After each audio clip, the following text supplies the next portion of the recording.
On March 15th, all over the world, students organized a record-breaking walkout.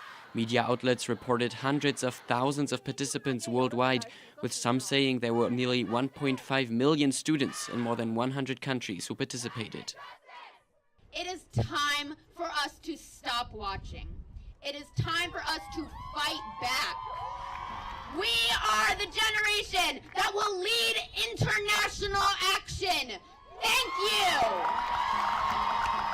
Patricia Maulden, a researcher at George Mason University, says it's not surprising that young people are passionate about climate issues.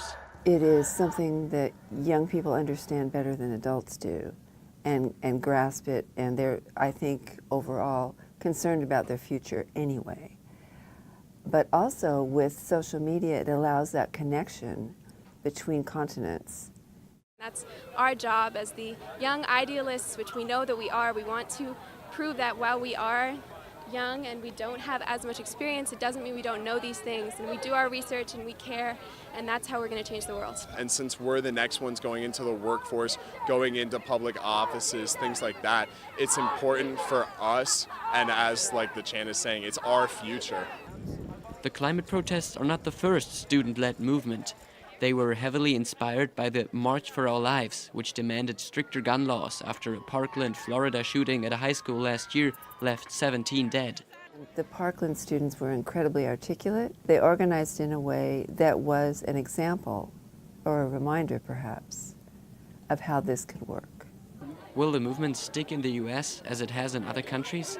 Experts say that's hard to predict, but the students have some prominent supporters. Among them is Democrat Representative Ilhan Omar, who just got voted into Congress, taking a stance for clean energy. She addressed the crowd in Washington. Thanks to all the youth that have decided to show up today for their future. And every single adult that is here to assure that future happens.